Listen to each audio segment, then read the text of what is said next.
बहुत ज्यादा इजी, बहुत ज्यादा स्कोरिंग, कॉन्सेप्ट का कॉपी पेस्ट है, बट उसके लिए बहुत इजी जिसको कॉन्सेप्ट समझ आ गया। तो मैं कह रहा हूँ टाइम देना, भागना नहीं, आराम आराम से। पहला स्टेप तो ये होगा, ये देखना कि सर हमें कैसे पता चलेगा कि provision for depreciation account maintain हो रहा है कि नहीं हो रहा। क्वेश्चन को पढ़ते ही पता चल जाएगा। तो मशीनरी एट कॉस्ट है, आपको अक्यूमुलेटेड डेप्रिसिएशन का ओपनिंग बैलेंस भी दे रखा है, क्लोजिंग बैलेंस भी दे रखा है। तो ऑब्वियस सी बात है कि provision for depreciation account maintain हो रहा है। पेटेंट्स एक अलग ही एसेट है, वो नॉर्मल एसेट अकाउंट की तरह बनेगा, उसमें कोई प्रोविजन फॉर डेप्रिसिएशन का कॉन्सेप्ट यूज नहीं होगा।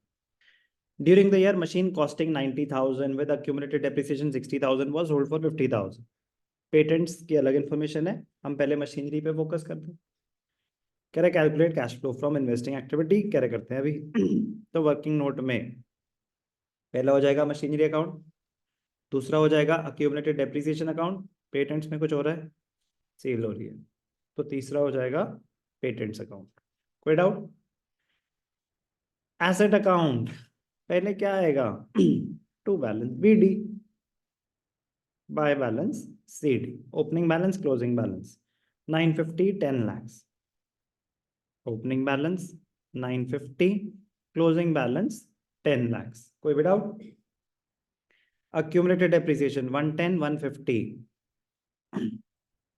by balance BD 110 to balance CD 150 110 150। कोई भी doubt?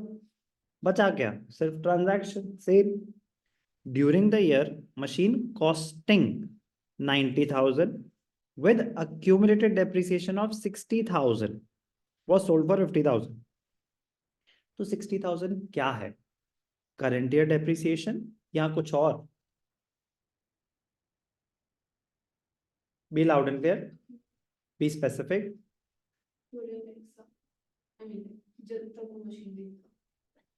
This is not the current year depreciation. This is the accumulated depreciation on the asset being sold। ठीक है? तो ये 60,000 क्या है जो एसेट बेच रहे हैं उस पे आज तक की डेप्रिसिएशन। तो उसकी एंट्री क्या होती है? accumulated depreciation account debited to क्या है? Plant and machinery, machinery. जो एसेट बेच रहे थे उस पे आज तक की डेप्रिसिएशन थी, कितना आया? कितना? ये 60,000। तो ये 60,000 यहाँ से यहाँ ट्रांसफर हो गई। यहाँ पे क्या आ गया? By accumulated depreciation. सर हम अकाउंट का नाम प्रोविजन फॉर डेप्रिसिएशन रखें या अक्यूमुलेटेड डेप्रिसिएशन? अगर वो अक्यूमुलेटेड डेप्रिसिएशन अकाउंट नाम रख रहे हैं तो वो अकाउंट का नाम है, आप भी वही रखें। वो प्रोविजन फॉर डेप्रिसिएशन रख रहे हैं तो आप भी वही रखें।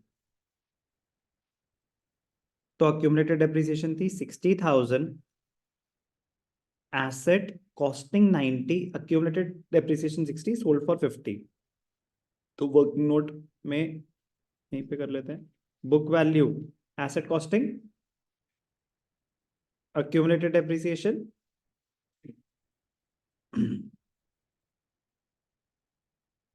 तो बुक वैल्यू हो गई 30, वो सोल्ड फॉर 50। तो 20,000 के प्रॉफिट पे, तो यहाँ पे क्या आ जाएगा?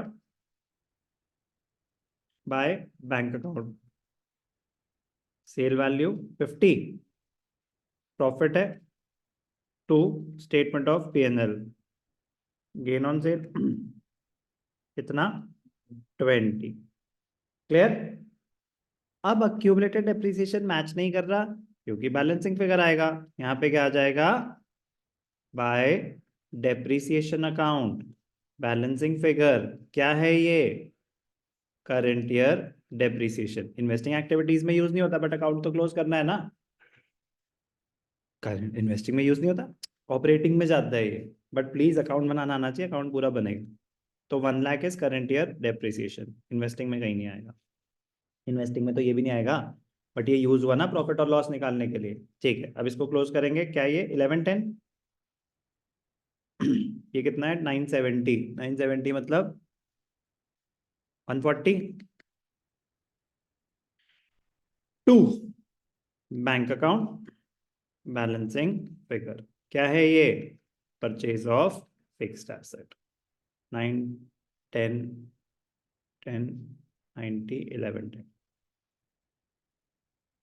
इतना यूज है प्रोविजन फॉर डेप्रिसिएशन का।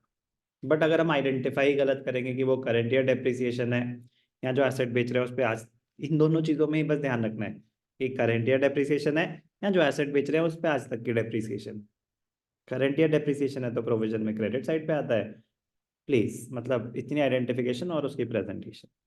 नेक्स्ट क्या है, पेटेंट्स अकाउंट है, उसको भी क्लोज करते हैं। एसेट है तो asset opening balance to balance B D. Assets opening balance 3 lakh 2 lakh, opening balance 3 lakh by balance carried down, closing balance 2 lakh. अब ध्यान से देखना, पेटेंट्स रिटर्न ऑफ वर 50,000 तो एसेट डेप्रिशिएट हो रहा है। यहाँ पे क्या आ जाएगा, bye depreciation and amortisation. Patents के लिए, इंटेंजिबल एसेट्स के लिए वर्ड यूज किया जाता है amortization. Patents were written off by 50,000। अब ध्यान से देखना, बड़ी मजेदार एडजस्टमेंट होती है। A part of the patents were sold at a profit of 50,000। कौन सा पार्ट पता नहीं, कितने का पता नहीं, बट प्रॉफिट दे रखा है कितना, 40,000। तो हम जो दे रखा है उतना ही तो करेंगे ना। प्रॉफिट दे रखा है तो प्रॉफिट कहाँ आता है, एसेट के डेबिट साइड पे। कितना प्रॉफिट था, 40,000। अब और कोई इंफॉर्मेशन बची नहीं, यहाँ पे क्या आ जाएगा, by bank account balancing figure sale value ऐसे निकलती है इस केस में। डेबिट्स कितने हैं, 340 340 250 मतलब 90। क्लियर। अब यहां से आप इंफॉर्मेशन डिराइव करेंगे। जो सेल वैल्यू है वो क्या हो गया, इनफ्लो। आउटफ्लो कुछ है नहीं यहाँ पे, अक्यूमुलेटेड डेप्रिसिएशन से कोई लेना देना नहीं है। Sale value inflow, purchase price outflow. तो इनफ्लो दो हैं, 50 और 90। आउटफ्लो कितना है, 140। नेट रिजल्ट तो नील आना है बट प्रेजेंटेशन आपको दिखानी पड़ेगी। Cash flow from investing activities, proceeds from sale of machinery. 50,000 की बेची थी, proceeds from sale of patents 90,000 के बेचे थे, और परचेज ऑफ मशीनरी कितना, 140। तो नेट रिजल्ट क्या हो गया, 0। तो cash flow from investing activities is निल। मजेदार है, मजेदार रहने देना।